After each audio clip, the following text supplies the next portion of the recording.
Enoque foi um homem que desfrutava de uma profunda proximidade com Deus. Proximidade é uma palavra simples, mas que abrange muito. Ela denota a ligação estreita, afinidade e companheirismo profundo que podemos cultivar com outro indivíduo. A Bíblia está repleta de pessoas que experimentaram essa comunhão íntima e parceria de coração com o Senhor, desde a antiga aliança até antes dela. O Espírito Santo foi generosamente concedido para capacitar as pessoas a obedecerem ao Senhor. Um exemplo marcante desse relacionamento íntimo está registrado no livro de Gênesis, no caso de um homem chamado Enoque. Jared viveu 162 anos e gerou Enoque. Depois de gerar Enoque, Jared viveu mais 800 anos, gerando filhos e filhas. Todos os dias de Jared totalizaram 962 anos e ele faleceu. Enoque, aos 65 anos, gerou Matusalém. Enoque caminhou com Deus após o nascimento de Matusalém por 300 anos, gerando filhos e filhas. Ao todo, Enoque viveu 362 anos e ele andou com Deus. Depois, simplesmente desapareceu, pois Deus o arrebatou. Gênesis 5, versículos 18 ao 24. Além disso, a Bíblia menciona Enoque em mais 2 versículos simples. Pela fé, Enoque foi arrebatado para que não provasse a morte, e não foi achado, porque Deus o arrebatou. Pois antes de ser arrebatado, recebeu testemunho de que agradara a Deus. Hebreus 11, 5. Também Enoque, o 7º desde Adão, profetizou a respeito destes, dizendo: Eis que veio o Senhor com milhares de seus santos, para fazer juízo sobre todos e condenar todos os ímpios, por todas as obras de impiedade que cometeram e por todas as duras palavras que ímpios pecadores proferiram contra ele. Judas 1, versículos 14 e 15. O relato bíblico não revela os detalhes do que ocorreu quando Deus o arrebatou ou posteriormente. No entanto, Enoque deve ter mantido a mesma intensidade de fé que Abraão exibiu ao subir o Monte Moriá para sacrificar Isaque, confiante de que o receberia de volta. Talvez tenha sido a mesma fé fervorosa que levou Elias a seguir Deus até ser arrebatado em carros de fogo em um esplendor de glória. Enoque nos deixa com a compreensão de que essa intimidade profunda com Deus é uma possibilidade para todo crente, pois Deus não faz acepção de pessoas. Qualquer pessoa disposta a pagar o preço pode experimentar essas profundidades extraordinárias com Deus. Então, o que implica essa intimidade e caminhar com Deus? Primeiramente, significa reconhecer diariamente que Deus é quem Ele diz ser, acreditar nas suas promessas e exercer uma fé inabalável em sua palavra.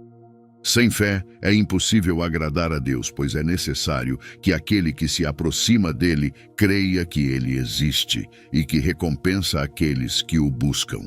Hebreus 11, 6. Em segundo lugar, requer uma determinação de seguir a sua orientação, independentemente das circunstâncias, mesmo que alternativas mais atraentes ou aparentemente melhores se apresentem. Ó Deus, Tu és o meu Deus. De madrugada te buscarei. A minha alma tem sede de Ti. A minha carne te deseja muito em uma terra seca e cansada, onde não há água, para ver a Tua força e a Tua glória, como te vi no santuário. A minha alma te seguirá de perto, a tua destra me sustentará. Salmo 63, versículos 1 e 2.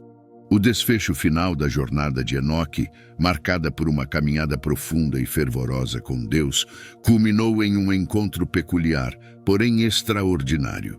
Ele tornou-se o pioneiro de algum tipo de arrebatamento. Não surpreende, pois as Escrituras afirmam que Deus está disposto a realizar feitos sobrenaturais para aqueles que o amam. Mas como está registrado, as coisas que o olho não viu e o ouvido não ouviu e não subiram ao coração do homem são as que Deus preparou para os que o amam. 1 Coríntios 2, 9.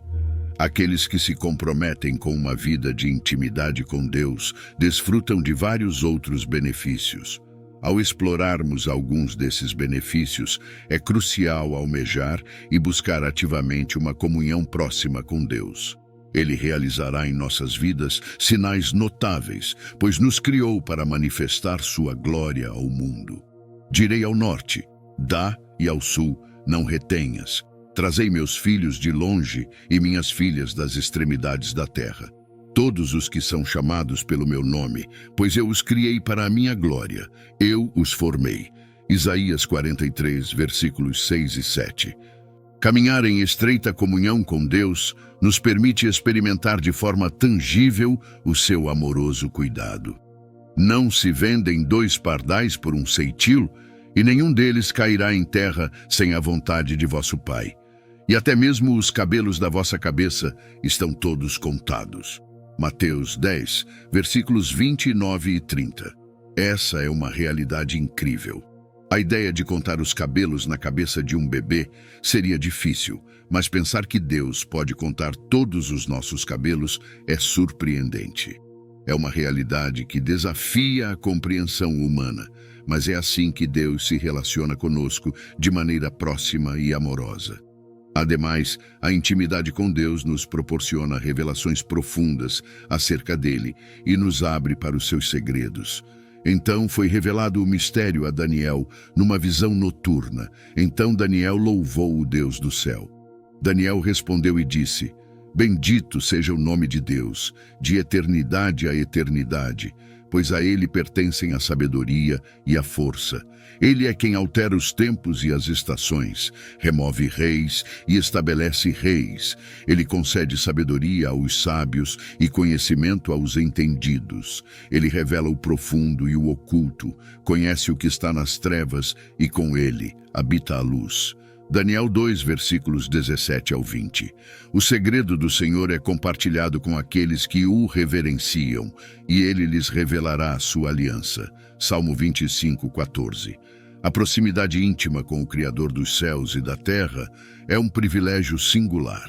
Isso assemelha-se a antecipar as notícias de amanhã hoje, pois ele continua a revelar mistérios e a conceder discernimento àqueles que o seguem com paixão e caminham de perto com ele. Essas revelações proporcionam uma vantagem, permitindo-nos evitar as tramas que o inimigo pode ter planejado para nós.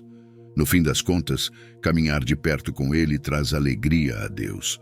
O Senhor teu Deus está no meio de ti poderoso. Ele salvará, se regozijará em ti com alegria. Calar-se-á por seu amor, regozijar-se-á em ti com júbilo. Sofonias 3, versículo 17. Que pensamento revigorante saber que podemos fazer o coração do nosso Pai entoar uma melodia de alegria. Isso deveria despertar o desejo mais profundo de nossos corações, buscar uma comunhão próxima com Ele. Ao buscá-lo fervorosamente, ele continuará a nos satisfazer com sua presença até que nos elevemos para encontrá-lo na glória.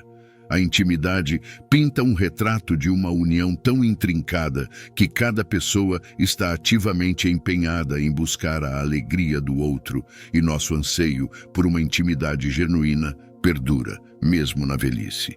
Isso não deveria surpreender, pois fomos feitos para relacionamentos que transcendem a superficialidade, buscando conexões profundas e espiritualmente gratificantes.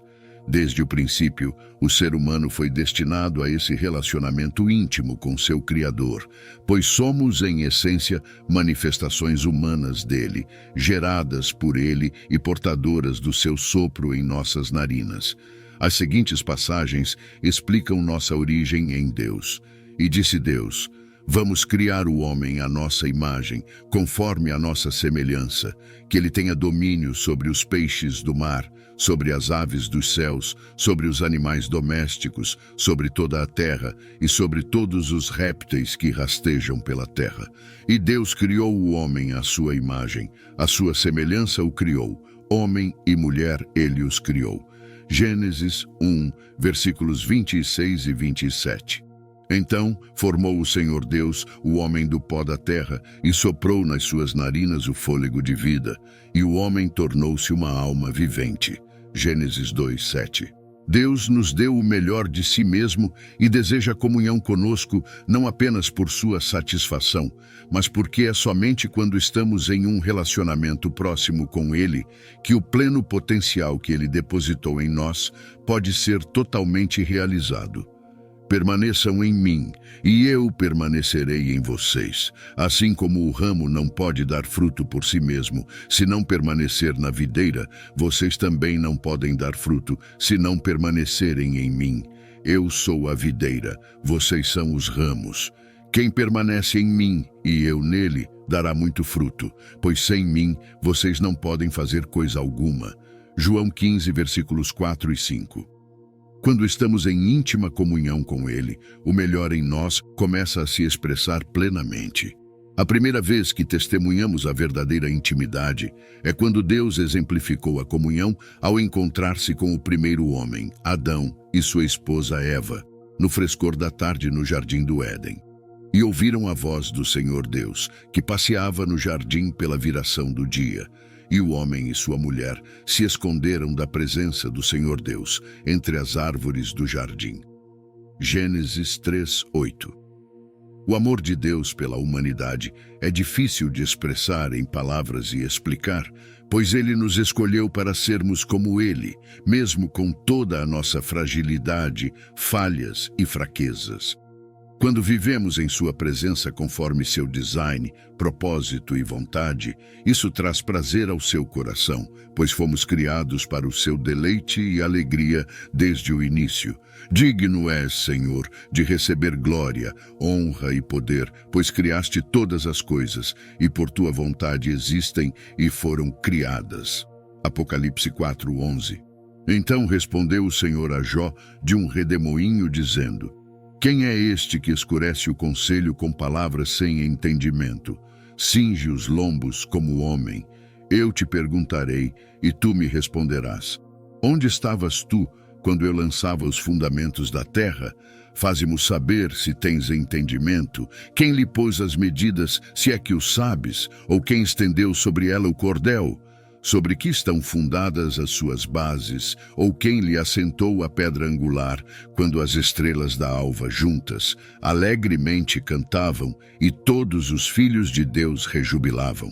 Jó 38, versículos 1 ao 7. Por isso, o anseio mais profundo de Deus é manter um relacionamento íntimo conosco. Da mesma forma, a busca mais elevada do ser humano e o desejo do coração são pela proximidade com Deus, mesmo que não perceba. Sem o amor divino em nossos corações, a maioria das ações pode ser comparada à agitação de um animal capturado em busca de liberdade. Buscaremos constantemente aquela harmonia interna e paz que apenas uma relação próxima com Deus pode proporcionar. No entanto, lembre-se, essa intimidade é facilmente alcançável, pois Ele nunca nos exige fazer algo para o qual não tenhamos recebido graça. É precisamente por isso que Ele enviou seu Filho, Jesus Cristo, para morrer na cruz. Vemos, entretanto, aquele que por um curto período foi feito um pouco menor que os anjos, Jesus, coroado de glória e honra por causa da paixão da morte, para que, pela graça de Deus, provasse a morte por todos, pois era conveniente que aquele para quem e por quem todas as coisas existem, ao trazer muitos filhos à glória, aperfeiçoasse através de sofrimentos o autor da salvação deles. Hebreus 2, versículos 9 e 10. Este é o anseio do seu coração.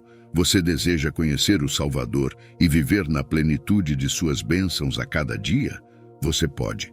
Davi escreveu: Os que buscam o Senhor não têm falta de nenhum bem. Quando você aceitou Jesus Cristo como seu Salvador, Ele o perdoou e transformou em uma nova criatura. Você não estava mais distante de Deus, mas agora pode se aproximar dele. Se você se afastou de sua devoção ao Salvador e sente que está se distanciando a cada dia em seu relacionamento com Ele, ore para que Ele o aproxime novamente. Ele conhece suas fraquezas, e se você disser a Ele que deseja que Ele tome controle de sua vida, Ele virá a você de maneira poderosa e trará esperança e luz à sua situação, não importa quão escura e sem esperança possa parecer. Isaías 55, versículos 6 e 7. Buscai o Senhor enquanto se pode achar, invocai-o enquanto está perto. Abandone o ímpio o seu caminho, e o homem maligno os seus pensamentos. Volte-se para o Senhor, que se compadecerá dele, e para o nosso Deus, porque é rico em perdoar.